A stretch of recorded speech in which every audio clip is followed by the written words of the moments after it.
포이맨 시리즈 216 창세기 라이프 스타디 요약 1. 오늘은 창세기 1장, 2장 라이프 스타디를 요약해서 소개해 드리도록 하겠습니다. 그릇으로 창조된 사람, 창세기 1장 26절. 하나님께서 말씀하셨다.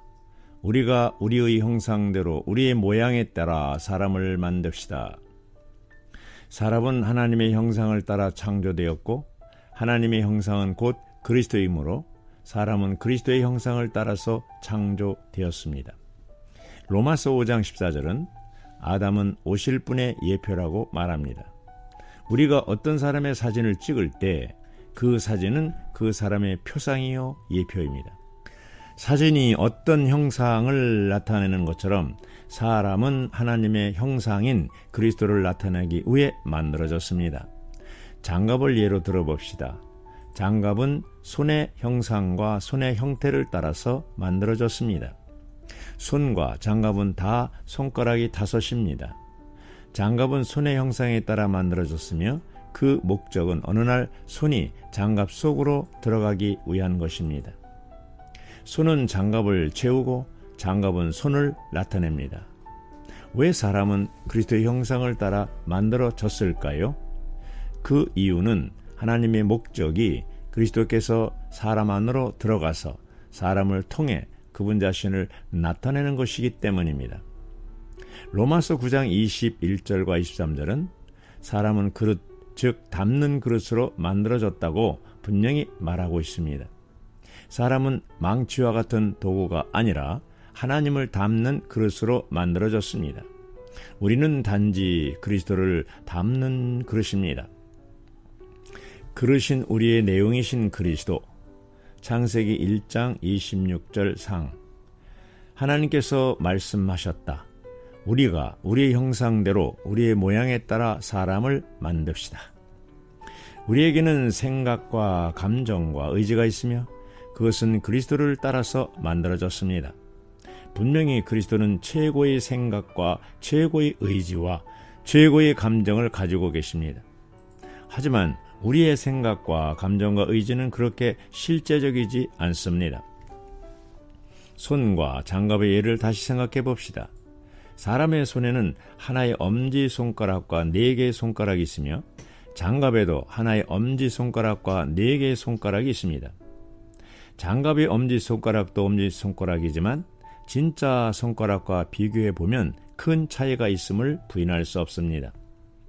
우리의 생각과 그리스도의 생각을 비교해 보십시오. 우리의 생각은 장갑의 빈 엄지손가락과 비슷합니다. 그리스도의 생각은 사람의 진짜 엄지손가락과 같습니다. 또한 우리에게는 지혜가 있습니다. 그러나 우리의 지혜 역시 빈 엄지손가락과 같은 것이며 그리스도의 지혜는 실제의 엄지손가락과 같습니다. 그러나 어느 날 실제의 엄지손가락이 장갑의 엄지손가락 안으로 들어갈 것이며 이때 두 엄지손가락은 하나가 될 것입니다. 하나는 모양 즉 표현이고 다른 하나는 실제 즉 내용입니다. 사탄을 다스리는 사람. 창세기 1장 26절. 하나님께서 말씀하셨다. 우리가 우리의 형상대로 우리의 모양에 따라 사람을 만듭시다. 그리고 그들이 바다의 물고기와 하늘의 새와 가축과 온 땅과 땅 위를 기어다니는 온갖 것을 통치하게 합시다. 우리는 창세기 1장 26절의 통치라는 말과 형상이라는 말을 고려해 볼 필요가 있습니다. 형상은 곧 표현입니다.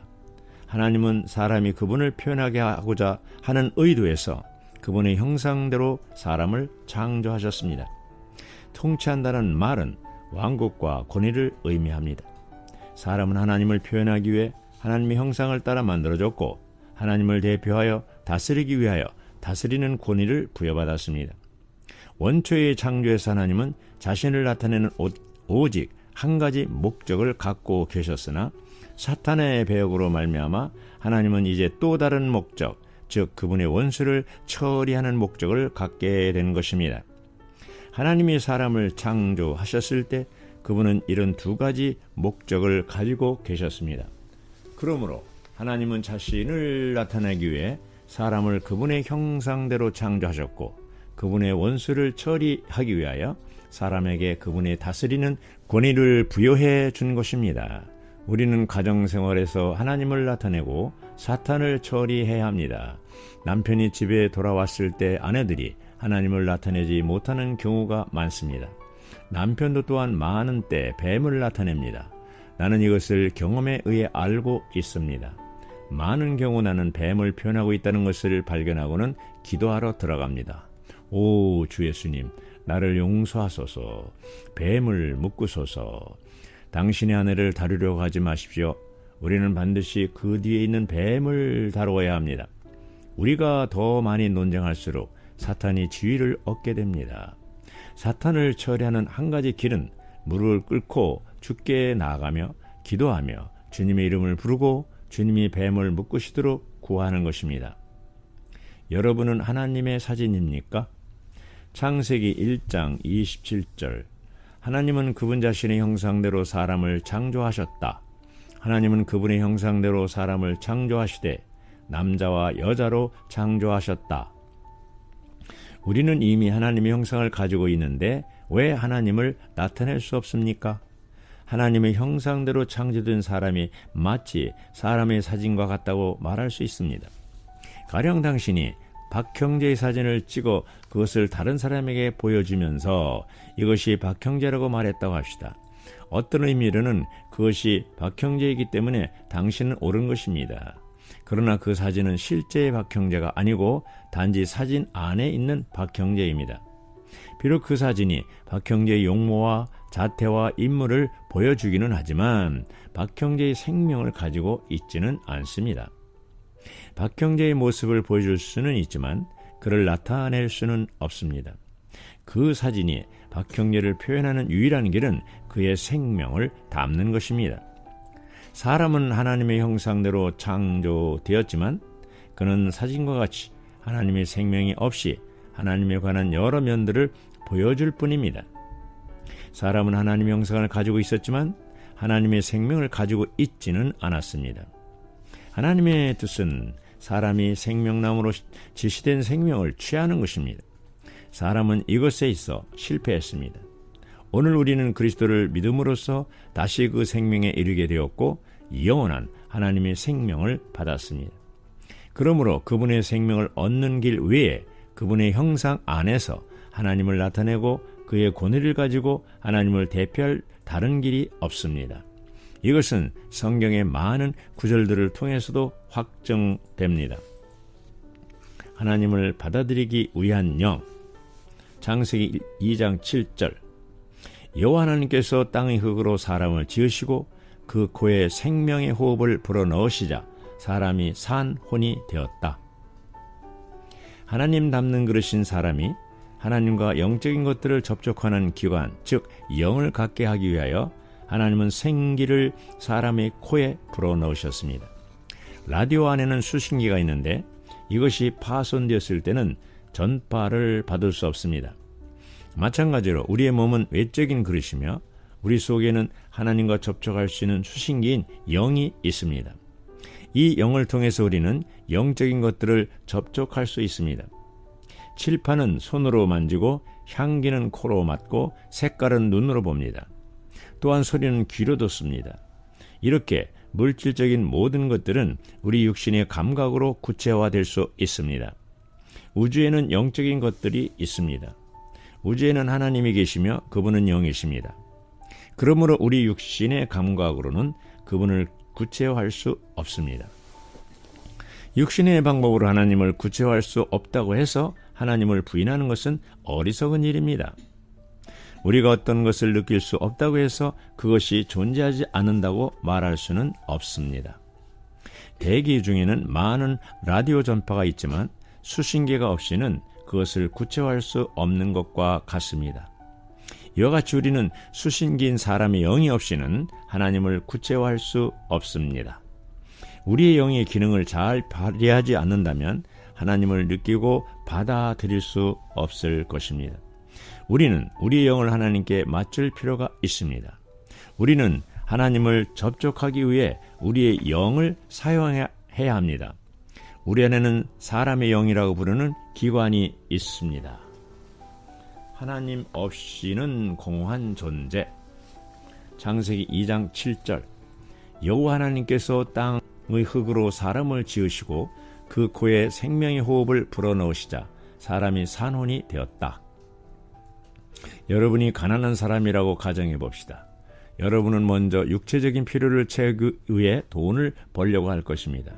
결국 여러분은 좋은 집과 최신형 자동차까지도 갖게 될 것입니다.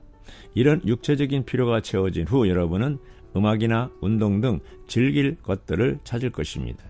이것은 여러분 혼의 정신적인 욕구를 만족시키려는 것입니다. 비록 여러분이 모든 즐거움을 누릴지라도 밤에 혼자 있을 때 깊은 곳에는 공허함이 느껴질 것입니다. 여러분은 아직도 무언가를 필요로 하고 있는 것입니다. 여러분은 혼자서 말할 것입니다. 나는 모든 것을 가졌다. 더 바랄 것이 없다. 자동차, 좋은 집, 착한 아내, 아이들, 모든 즐거움이 내게 있지 않는가? 그럼에도 불구하고 여러분 존재의 깊은 곳에서는 무엇인가 아직도 필요한 것이 있다고 말합니다. 여러분 존재의 깊은 곳에서 요구하고 갈망하는 그 무엇인가가 있다는 것입니다. 이것이 무엇입니까? 이것은 여러분의 영입니다. 여러분 존재의 일부인 여러분의 영이 하나님을 필요로 하는 것입니다. 사람은 세 부분으로 만들어졌기 때문에 물질적인 요구, 정신적인 요구, 영적인 요구의 세 부분의 요구가 있습니다. 인간 사회에서 사람들은 앞의 두 가지 요구에 대해서는 관심을 갖지만 세 번째 요구에 대해서는 소홀히 합니다. 비록 여러분이 가장 좋은 물질들을 가지고 있고 최고의 정신적인 만족이 있다고 하더라도 여러분에게는 여전히 무언가가 부족합니다. 여러분에게는 영적인 누림이 필요하고 하나님이 필요한 것입니다. 여러분 안에 있는 깊은 곳이 만족되어야 하는 것입니다. 여러분의 영은 하나님을 닮도록 지어졌기 때문에 우리는 하나님으로 만족할 수 있습니다. 생명나무의 의미. 창세기 2장 9절. 여호와 하나님은 그 땅에 보기 즐겁고 먹기 좋은 온갖 나무를 자라게 하셨고 동산 한가운데에 있는 생명나무와 선과 악의 지식나무도 자라게 하셨다. 만일 우리가 창세기 2장만을 읽는다면 생명나무가 의미하는 바를 이해할 수 없을 것입니다. 그러나 요한복음은 생명나무가 의미하는 생명을 구체적으로 나타내고 있습니다. 요한복음 1장 4절은 그 안에 생명이 있었으니라고 말하고 요한복음 15장 5절은 주 예수님이 포도나무라고 말합니다. 이 두 절을 함께 놓으면 우리는 그리스도가 생명나무임을 깨달을 수 있습니다. 하나님의 체현이신 예수님은 생명나무이십니다. 그러므로 창세기 2장에 있는 생명나무는 생명의 근원이신 하나님을 상징합니다.